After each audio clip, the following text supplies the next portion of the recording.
முதல் வாசகம். பர்னபா தூய ஆவியால் ஆட்கொள்ளப்பட்டு நம்பிக்கை நிறைந்தவராய் பெருந்திரளான மக்களை ஆண்டவரிடம் சேர்த்தார்.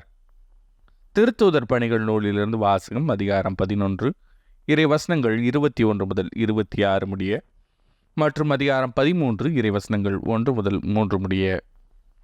அந்நாள்களில் பெருந்தொகையான மக்கள் நம்பிக்கை கொண்டு ஆண்டவரிடம் திரும்பினர். இந்த செய்தி எருசலேம் திருச்சபையினர் காதில் விழவே அவர்கள் பர்னபாவை அந்தியோக்கியா வரை சென்று வர அனுப்பி வைத்தார்கள். அவர் அங்கு சென்றபோது கடவுளின் அருள் செயலை கண்டு மகிழ்ச்சி அடைந்தார். மேலும் உறுதியான உள்ளத்தோடு ஆண்டவரை சார்ந்திருக்குமாறு அனைவரையும் ஊக்கப்படுத்தினார். அவர் நல்லவர், தூய ஆவியால் ஆட்கொள்ளப்பட்டு நம்பிக்கையை நிறைந்தவராய் பெருந்திரளான மக்களை ஆண்டவரிடம் சேர்த்தார். பின்பு சவுலை தேடி அவர் தர்சு நகர் சென்றார். அவரை கண்டு அந்தியோக்கியாவுக்கு அழைத்து வந்தார். அவர்கள் ஓராண்டு முழுவதும் அந்த சபையாரோடு கூடவே இருந்து பெருந்திரளான மக்களுக்கு கற்பித்து வந்தார்கள். அந்தியோக்கியாவில்தான் முதல் முறையாக சீடர்கள் கிறிஸ்தவர்கள் என்னும் பெயரை பெற்றார்கள்.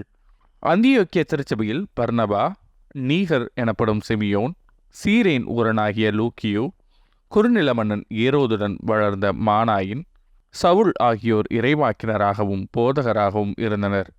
அவர்கள் நோன்பிருந்து ஆண்டவரை வழிபடும்போது தூய ஆவியார் அவர்களிடம், பர்னபாவையும் சவுலையும் ஒரு தனிப்பட்ட பணிக்கென நான் அழைத்திருக்கிறேன். அந்த பணிக்காக அவர்களை ஒதுக்கி வையுங்கள் என்று கூறினார். அவர்கள் நோன்பிருந்து இறைவிடம் வேண்டினார்கள். தங்கள் கைகளை அவ்விருவர் மீது வைத்து திருப்பணியில் அமர்த்தி அவர்களை அனுப்பி வைத்தார்கள். இது ஆண்டவரின் அருள்வாக்கு. இறைவா, உமக்கு நன்றி. பதிலுரை பாடல். ஆண்டவரே, எங்கள் மீது உமது முகவொளி வீசச் செய்யும். எனக்கு நீதி அருள்கின்ற கடவுளே, நான் மன்றாடும்போது எனக்கு பதிலளித்தருளும். நான் நெருக்கடியில் இருந்தபோது நீர் எனக்கு துணை புரிந்தீர். இப்போதும் எனக்கு இறங்கி என் வேண்டுதலுக்கு செபிசாய்த்தருளும். மானிடரே, எவ்வளவு காலம் எனக்குரிய மாட்சிக்கு இழுக்கை கொண்டு வருவீர்கள்? எவ்வளவு காலம் வெறுமையை விரும்பி பொய்யானதை நாடிச் செல்வீர்கள்? ஆண்டவரே, எங்கள் மீது உமது முகவொளி வீசச் செய்யும். ஆண்டவர் என்னை தம் அன்பனாக தேர்ந்தெடுத்துள்ளார். நான் மன்றாடும்போது அவர் எனக்கு செவி சாய்க்கின்றார். இதை அறிந்து கொள்ளுங்கள். சினமுற்றாலும் பாவம் செய்யாதிருங்கள். படுக்கையில் உங்கள் உள்ளத்தோடு பேசி அமைதியாயிருங்கள். ஆண்டவரே, எங்கள் மீது உமது முகவொளி வீசச் செய்யும். ஆண்டவரே, எங்கள் மீது உமது முகத்தின் ஒளி வீசும்படி செய்தருளும். தானியமும் திராட்சையும் நன்கு விளையும் காலத்தில் அடையும் மகிழ்ச்சியை விட மேலான மகிழ்ச்சியை நீர் என் உள்ளத்திற்கு அளித்தீர். ஆண்டவரே, எங்கள் மீது உமது முகவொளி வீசச் செய்யும். நற்செய்தி வாசகம். நீங்கள் உலகிற்கு ஒளியாயிருக்கிறீர்கள். மத்தேயு எழுதிய தூய நற்செய்தியிலிருந்து வாசகம். அதிகாரம் 5, இறைவசனங்கள் 13 முதல் 16 முடிய.